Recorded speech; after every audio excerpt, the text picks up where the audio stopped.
चलो आपको एक कहानी सुनाता हूँ। इंग्लैंड में एक राजा हुआ करता था, उसने दोबारा शादी करने की कोशिश करी तो वहाँ की चर्च ने उसको रोक दिया। क्या आज के दौर में ये पॉसिबल है कि कोई स्टेट काम करना चाहे और चर्च उसको रोक दे या कोई भी धार्मिक संस्थान उसको रोक दे? और अगर ये पॉसिबल नहीं है तो क्यों नहीं? ये बातें अगर आपको जाननी है तो आपको सोवरेनिटी के बारे में जानना पड़ेगा, संप्रभुता के बारे में जानना पड़ेगा।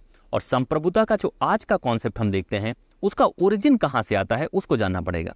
और उसको जानना है तो जानना पड़ेगा आपको थॉमस हॉब्स का सोवरेनिटी का कौन। दोस्तों मैं हूं संदीप सिंह और आज मैं आपको बताने वाला हूं थॉमस हॉब्स का सोवरेनिटी पे क्या विचार है और आज के वक्त में वो सबसे इंपॉर्टेंट क्यों माना जाता है। तो आज के वक्त में जब हम सोवरेनिटी या संप्रभुता की बातें करते हैं तो उसके दो एस्पेक्ट होते हैं, एक एक्सटर्नल एक इंटरनल।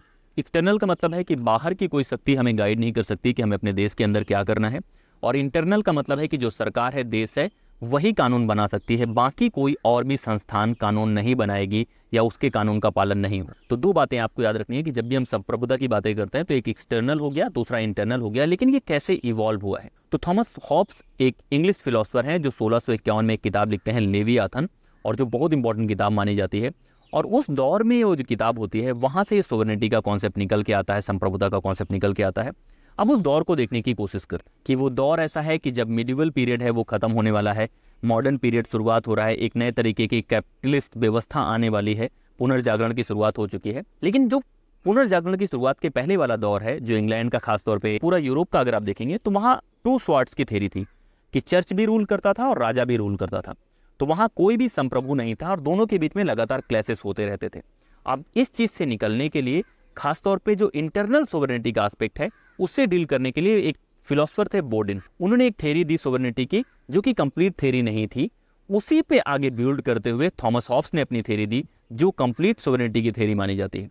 उन्होंने कहा कि किसी भी टेरिटरी के अंदर जो मोनार्क है, जो स्टेट है, वही संप्रभु होना चाहिए, वही सोवरेन होना चाहिए। कोई भी दूसरी जो अथॉरिटी है वो नहीं होनी चाहिए और उसी का बनाया हुआ कानून चल। तो ये तो उनकी प्रॉपर जो अंडरस्टैंडिंग है सोवरेनिटी की वो है। लेकिन इसकी शुरुआत कैसे होती है? थॉमस हॉब्स एक सोशल कॉन्ट्रैक्ट थिंकर थे जो सोशल कॉन्ट्रैक्ट के माध्यम से राज्य क्रिएट करने के बारे में बातें करते हैं। और फिर वो बताते हैं कि एक स्टेट ऑफ नेचर होता है, एक ह्यूमन नेचर होता है, फिर लोग सोशल कॉन्ट्रैक्ट करते हैं और एक स्टेट बना। वो बताते हैं कि इंसान जो होता है वो सेल्फिश होता है, इंडिविजुअलिस्टिक होता है, मटेरियलिस्टिक होता है, और इन चीजों को बचाने के लिए वो सोशल कॉन्ट्रैक्ट करेगा और स्टेट का क्रिएशन होगा। और जो स्टेट का क्रिएशन होगा उसके बाद जो स्टेट आएगा सोशल कॉन्ट्रैक्ट के बनने के बाद, वो स्टेट बहुत पावरफुल होगा। और वो इतना पावरफुल होगा कि ना सिर्फ वो बाहर के रिश्ते तय करेगा बल्कि अंदर भी कोई दूसरी अथॉरिटी नहीं होगी उसके टक्कर में। तो यही उसका सोवरेनिटी का कॉन्सेप्ट है कि अब चर्च के पास कोई अधिकार नहीं है टैक्स लगाने का भी, कानून बनाने का, और जो राज्य कानून बनाएगा वो हर इंसान को मानना पड़ेगा। अब देखने की कोशिश करते हैं कि जो थॉमस हॉब्स की सोवरेनिटी है या संप्रभुता की अवधारणा है उसके मेन फीचर्स क्या हैं या किस तरह की सोवरेनिटी की बातें करते हैं। तो पहला वो बात करेंगे कि जो भी सोवरेनिटी है, संप्रभुता है, वो इंडिविजुअल कि राज्य जो है उसकी जो संप्रभुता है वो अछूड़ है। मतलब है कि उसको कोई डिवाइड नहीं करेगा कि चर्च या कोई भी रिलीजियस इंस्टीट्यूशन ये क्लेम नहीं करेगा कि मेरे पास भी कानून बनाने का अधिकार है, और जो स्टेट बोलेगा, मोनार्क बोलेगा, वही बातें सबको माननी पड़ेगी। तो उसको डिवाइड नहीं किया जा सकता कि कल इंसान बोले कि नहीं भाई मेरे पास भी दिमाग है, मैं भी ये चीज़ अपने हिसाब से कानून बनाऊंगा, नहीं होगा।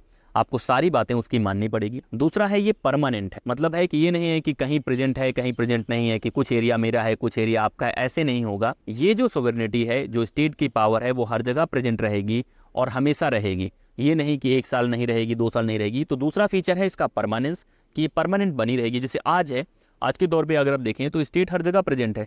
ये नहीं है कि इस टेरिटरी पे लागू नहीं होता या इस वक्त में लागू नहीं होता, परमानेंट है। तीसरा जो इन्होंने फीचर बताया वो बताया कि जो भी सोवेरन है या जो भी संप्रभु है उसके पास कानून बनाने का अधिकार होगा।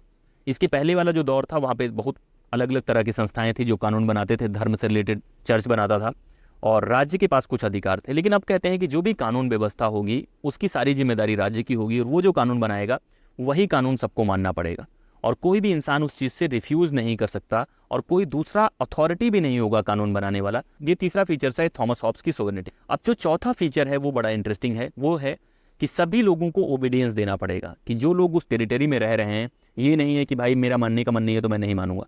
तो उनका है कि ओबीडियंस होगा सभी का, और जो ओबीडियंस फॉलो नहीं करेगा वो खुद लेवियाथन बनने की कोशिश कर रहा है, स्टेट बनने की कोशिश कर रहा है। इसलिए जो भी इंसान, जो भी इंस्टीट्यूशन उस स्टेट के टेरिटरी के अंदर प्रेजेंट हैं, उन सबको बात माननी पड़ेगी। तो इतना क्लियरली थॉमस हॉब्स बताते हैं कि स्टेट के पास क्या पावर है, लोगों को कितनी बातें माननी पड़ेंगी।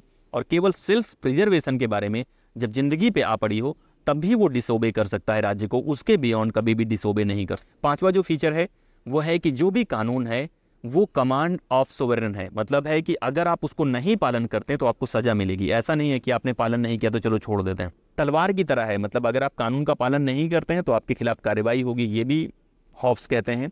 तो ये पूरा का पूरा अंडरस्टैंडिंग आपको बनाना है। अब बहुत बार इसको हम लोग मोनिस्टिक थ्योरी ऑफ स्टेट बोलने की कोशिश करेंगे या मोनिस्टिक थ्योरी ऑफ सोवरेनिटी बोलने की कोशिश करेंगे, जहाँ केवल एक अथॉरिटी है। आगे कुछ थिंकर्स आएंगे जो प्लूरलिस्ट थ्योरी देने की कोशिश करेंगे कि नहीं भाई बहुत सारी अथॉरिटी होती हैं, सबका अलग अलग डोमेन होता है, अलग अलग डोमेन में अलग अलग लोग संप्रभु होते हैं। लेकिन ओवरऑल आपको इसको समझना है, तो आपको समझना पड़ेगा कि थॉमस हॉब्स किस सिचुएशन में लिखने की कोशिश कर रहे थे, किस तरह के लोगों के खिलाफ आर्ग्यू कर रहे थे और किस तरह का राज्य बनाना चाहते थे। तो आज के दौर पे जितने भी स्टेट हैं वो सब संप्रभुता के मामले में थॉमस हॉब्स को फॉलो करते हैं, क्योंकि वो सब बोलते हैं कि हमारा इंटरनल मैटर है, इस पे किसी बाहर वाले का इंटरवेंशन नहीं होना चाहिए, और जहाँ पे कानून लागू करने या बनाने की व्यवस्था है वो भी हर स्टेट के पास अपनी अपनी व्यवस्था होती है, उसको लागू कराता है। तो ये है ओवरऑल थॉमस हॉब्स का सोवरेनिटी पे विचार। कोशिश करें कि जो भी आप आइडियाज ये पढ़ने की कोशिश कर रहे हैं ये सब लिंक्ड है। थॉमस हॉब्स का मेथोडोलॉजी क्या है उससे लिंक कर सकते हैं, उनका ओवरऑल लाइफ हिस्ट्री क्या रहा है उससे लिंक कर सकते हैं, उनका ह्यूमन नेचर पे क्या विचार है, सोशल कॉन्ट्रैक्ट पे क्या विचार है, ये सारी बातें आप लिंक करेंगे तभी ओवरऑल आप एक अंडरस्टैंडिंग बना पाएंगे थॉमस हॉब्स के बारे में। तो जब भी सोवरेनिटी पे उनका विचार देखना है तो आपको सोवरेनिटी इन जनरल देखना है, और उसके ओरिजिन में थॉमस हॉब्स का क्या हाथ है, बॉडिन का क्या हाथ है, उसके बाद लॉक किस तरह से देखेंगे, ऑस्टिन किस तरह से देखेंगे, वो सारी बातें आपको कनेक्ट करनी है और लिखना है। तो दोस्तों मैं हूं संदीप सिंह और लगातार मैं वीडियोस ऐसे ही लाता रहूँगा आपके लिए। अगर आपको पसंद आ रहे हैं ये सीरीज़ तो आपको कमेंट करके बताना है, ज़्यादा से ज़्यादा शेयर करना है। इस वीडियो में इतना ही। जय हिंद।